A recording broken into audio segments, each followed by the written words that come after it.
Mr. Chairman. I appreciate it very much. Congratulations on your chairmanship. I know you're doing an outstanding job. It's great to see a fellow Floridian in the chair. Folks, I'd like to invite our veterans who were exposed to the burn pits to my office, maybe after the hearing, if they'd like to come and share their personal stories. Those who are here in the audience. I've seen documentaries and also I have constituents who have gone through this, but I'd love to hear from you as well. So please don't hesitate. My office is 2112 Rayburn. My first question is for Dr. Erickson. In his statement for the record, Captain Torres recommends establishing a scientific advisory committee to comprehensively review the full spectrum of research on burn pit exposure, independently examining the medical evidence both inside and outside of the VA.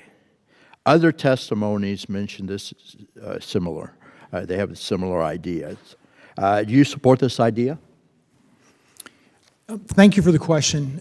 At the present time, we have a joint action plan with DoD that actually helps us set priorities for this type of research, and so that's a collaborative effort between DoD and VA, which, no, does not include an outside independent body.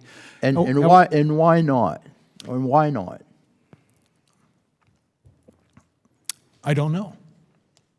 Well, I can tell you this, that we have relied for the most part on the National Academy of Medicine to review much of our work. In fact, right now we're under negotiation with the National Academy to do a new airborne hazards consensus review of our work. I just don't understand why we can't have an outside, some outside research. I mean, we've got to get in front of this issue, sir. I don't want to see what happened with our Vietnam vets and the Agent Orange. This is really tragic. So what I'd like to do now is ask Mr. Wiseman and Mr. Porter. I'm currently working on legislation that would explore this idea of a separate, independent federal scientific body solely charged with evaluating all of the research in this area. Can you provide any additional insight, and will you both work with me on developing this further? And do you agree with me that there should be both an outside and inside medical evidence, obviously the VA, but also outside the VA, so we can tackle this issue for our heroes? We would agree with you, Mr. Bilirakis, and your leadership on toxic exposure issues says that you would be a great partner for the VFW. Transparency is key. For too many years, we were told that there were no service members on the Korea DMZ exposed to Agent Orange prior to April 1st, 1968, and documentation has then been declassified, and that is why H.R. 299 now includes that section for the Korea DMZ presumptive to start September 1st, 1967. It's that type of continued research and transparency that must be had. I mentioned in my testimony, both written and oral, the need for DoD to be required to share everything. The oversight mechanisms that Congress has in place will help with that. And I'll also point to Camp Lejeune, where contaminated water was found. It was reviews that found a spike in male breast cancer that led us down that road. And so absolutely more research, absolutely more transparency, and absolutely the VFW would be willing to work with Congress, because every day is Veterans Day.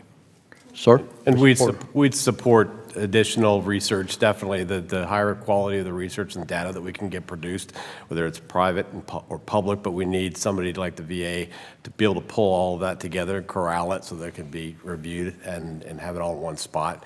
The transparency is big, have DoD to be able to share all that information with the VA and the public so that we can know all the facts. So yeah, and we look forward to working with you on that. All right, very good. As far as I'm concerned, it's a no-brainer, so I look forward to working with y'all and other members of the committee.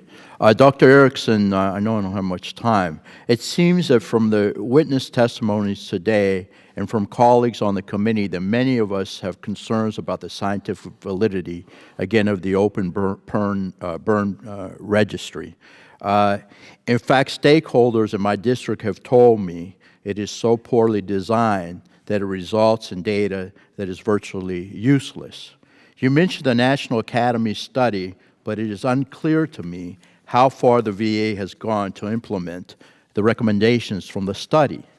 Based on these concerns, what value do you think the registry has, and what concrete examples can you give us of how the registry has been used to advance clinical care for veterans who may have been exposed to burn pits? And I know you've addressed this, but can you address it one more time for us, because this is vital. It's very Yes, I'll try and be very quick, and of course, get back to you with additional information as necessary. The registry, I think, excels in allowing members of the service, veterans, to participate in a very difficult issue. So by volunteering, they're participating, they're giving us a lot of information about their experiences, their exposures, their health. This, though it is not an epidemiologic study that would have the validity of a well-constructed prospective study, et cetera, it still can generate hypotheses. It can give us leads. It can give us ideas of things that we need to be looking at. And so as we look at trends, as we cross-reference what's in the registry with what's, for instance, in the electronic health record for those who are enrolled at VHA, again, that gives us additional ideas of what we need to be looking at, where we need to prioritize our work. All right, thank you very much. I yield back, Mr. Chairman. Thank you very much, Representative Bilirakis, for your questions and your comments.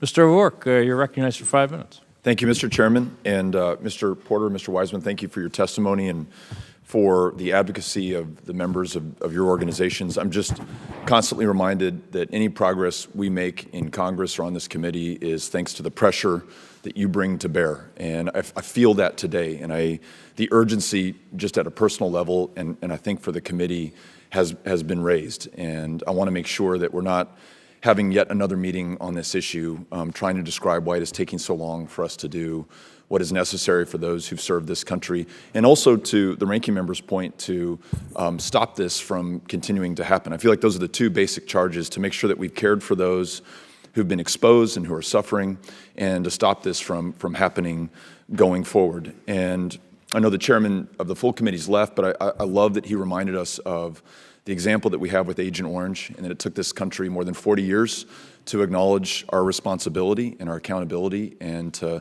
pony up and begin to take care of people who we should have decades earlier been there for. Belatedly, but we got it done, and we're about to do that with Blue Water veterans as well, thanks to those veterans who've shown up at our town hall meetings and forced the issue. So I know that when something happens, it's going to be thanks to your advocacy, and I just want to tell you I'm grateful for that. And to Dr. Erickson, I'm really, this is not on you, I'm just really disappointed, and that the chairman of the subcommittee already said this, but I join him in just saying how disappointed I am that the Department of Defense ducked this meeting.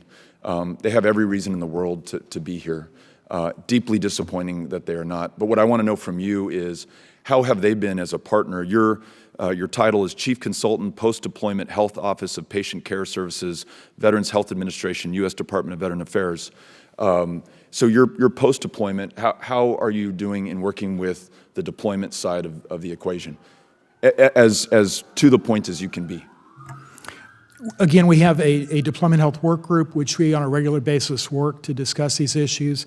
So let me get to this. You have 144,000 on the voluntary registry out of 3.5 million eligible. Is DoD doing everything within their power to identify those 3.5 million and connect you with them? Representative O'Rourke, I cannot speak for DoD in that regard. I'm asking you. My sense is that they have taken very strong steps to that end, especially as it relates to the point of transition. Is there something more that they could do? You know, I think all of us could partner to do more. My sense is that with having a much greater enrollment in the registry, we'll be able to take this much further than we have to date. And let me ask you this question. So the Chairman Rowe, referred to his desire to study medical cannabis. And while I support that effort, I also just support allowing doctors at the VA to prescribe it today, because there are doctors who would like to prescribe it today. There are veterans who would like to receive it. And if those two agree, then let's move forward. I don't need to study it anymore.